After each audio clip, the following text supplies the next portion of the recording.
Good day folks, Sean here from Air Photography. So if you are a new drone pilot, perhaps you've just purchased the Mini 3 or you will be getting one soon, I have one tip, one setting you can change to improve your drone footage. As a new drone pilot, you might be finding it a little overwhelming learning all the controls, all the settings that you can adjust, frame rates and resolutions.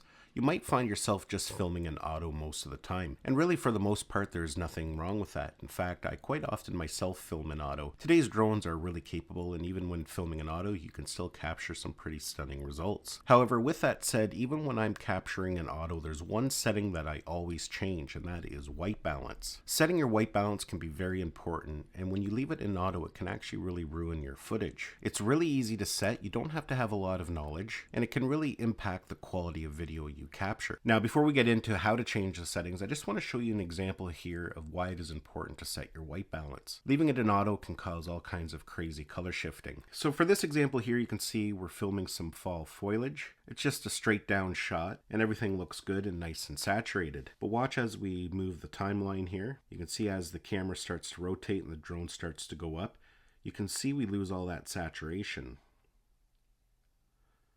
You can see it gets very cool there. There it's nice and warm. And again, if we keep going, you can see it gets warm here again. You see that? How it just shifts automatically as it tries to compensate for all the different colors.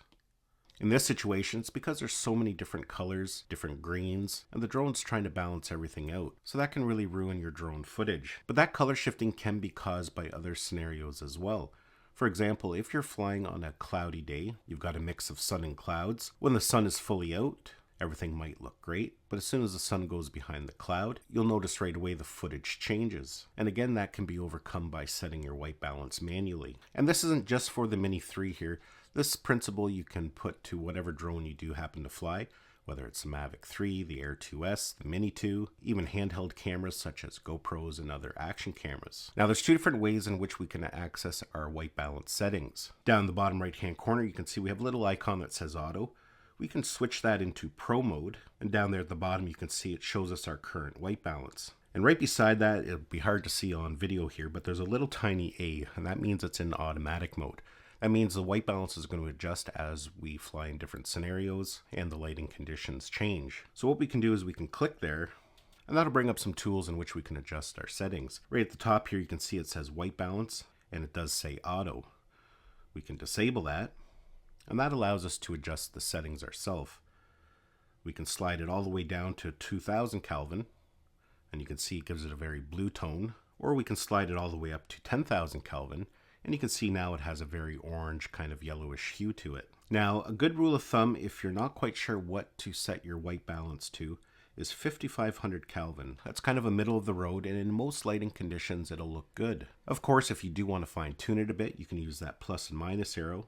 You can go up to 5600 Kelvin if you want it a little warmer, or you can turn it down. Even down to 5000 Kelvin still looks pretty good. But like I said, leaving it around 5500 Kelvin, just setting it and forgetting it, for most scenarios will look really good, and you don't have to worry about the color shifting and the video changing when you don't want it to. So that's one way to set your white balance. The other way to do it is going into our settings by clicking those three dots at the top right hand side, going over to camera, and if we scroll down, you can see here we have an option for white balance.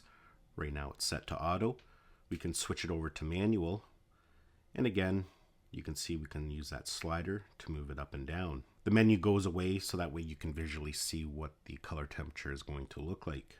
So doing that one thing is going to really improve your drone footage. And once you get comfortable with it, you can actually use it to fine tune the way your footage looks. For example, when you're out filming fall colors, you may want to bump the Kelvin temperature up to something like 6,000 or even 6,500. That's going to make all the colors and leaves pop a little bit more. You don't want to go too high because then things will start to look a little unnatural. You can also use that same technique if you're filming a sunset or a sunrise. Adding a little bit of warmth to the image can really make the colors pop. Vice versa, if you're filming at night, sometimes you want a cooler temperature, so you might want to bump that down even further. Or in the wintertime, if you find that the snow has too much of a yellow tinge to it, again, lowering down the temperature will make that look a lot nicer. Well folks, that's basically it for this video. Hopefully you enjoyed it and got some value out of it. Give it a thumbs up if you did. It's always greatly appreciated. Don't forget to subscribe to our channel so you don't miss any of our upcoming videos, and we'll see you in the next one.